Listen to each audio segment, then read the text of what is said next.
नमस्कार। छोटा यूट्यूबर देखकर और कम सब्सक्राइबर देखकर आप वीडियो को ना बदलें।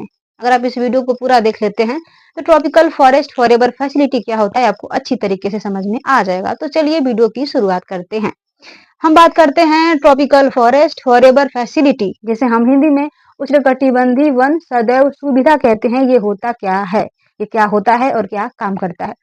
सबसे पहले तो हमें यही नहीं पता कि उष्णकटिबंधीय क्या होता है, उष्णकटिबंधीय वन क्या होता है। तो सबसे पहले हम जानते हैं उष्णकटिबंधीय क्या होता है। तो ये है पृथ्वी, और पृथ्वी पर एक काल्पनिक रेखा है। ये एक रेखा है जिसे कहते हैं कर्क रेखा, और पृथ्वी पर एक और काल्पनिक रेखा है जिसे कहते हैं मकर रेखा। तो पृथ्वी पर उपस्थित कर्क रेखा और मकर रेखा के बीच का जो क्षेत्र पाया जाता है उस क्षेत्र को ही हम कहते हैं उष्णकटिबंधीय क्षेत्र। ठीक है। पृथ्वी पर उपस्थित कर्क रेखा और मकर रेखा के बीच का जो क्षेत्र पाया जाता है उस क्षेत्र को हम उष्णकटिबंधीय क्षेत्र कहते हैं। और उष्णकटिबंधीय क्षेत्र में जो वन पाए जाते हैं उन वन को उष्णकटिबंधीय वन कहते हैं। ठीक। मैं आपको बता दूं कि उष्णकटिबंधीय क्षेत्र में लगभग 70 देश पाए जाते हैं।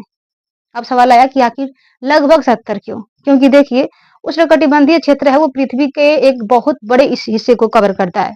तो उसमें कुछ देश ऐसे हैं जो कि पूरी तरीके से उष्णकटिबंधीय क्षेत्र के अंदर आते हैं, लेकिन कुछ देश ऐसे हैं जो कि आधा तो उष्णकटिबंधीय क्षेत्र के अंदर आते हैं और आधा उष्णकटिबंधीय क्षेत्र के बाहर आते हैं।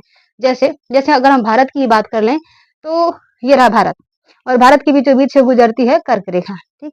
तो कर्क रेखा के जो नीचे का भारत है यानी दक्षिण भारत, वो उष्णकटिबंधीय क्षेत्र के अंदर आता है, और जो कर्क रेखा के ऊपर का भारत है यानी कि उत्तर भारत, वो उष्णकटिबंधीय क्षेत्र के बाहर आता है।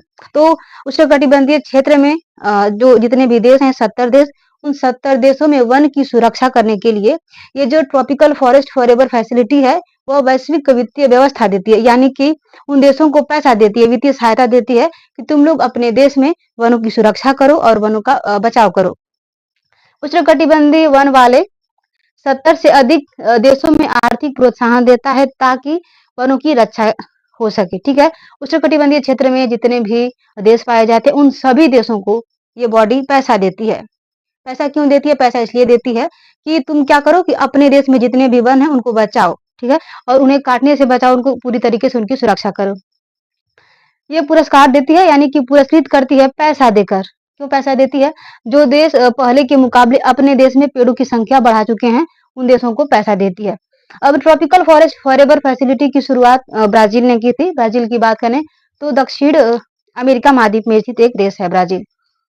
उसके बाद बात करें भारत की, तो भारत भी ट्रॉपिकल फॉरेस्ट फॉरएवर फैसिलिटी का सदस्य बनना चाहता है, क्योंकि मैंने आपको बताया कि भारत का जो दक्षिण हिस्सा यानी दक्षिण भारत जो है वो उष्णकटिबंधीय क्षेत्र में आता है। अगर ऐसे में Bharat tropical forest forever facility का सदस्य बन जाता है, तो अगर भारत अपने देशों में पेड़ों की रक्षा करेगा, पेड़ों का बचाव करेगा, अपने देश में पेड़ों की संख्या बढ़ाएगा, तो इसकी तरफ से भारत को वित्तीय सहायता मिलेगी, यानी भारत को पैसा मिलेगा। मैं आशा करती हूँ वीडियो पसंद आई होगी। अगर वीडियो अच्छी लगी हो तो चैनल को सब्सक्राइब भी कर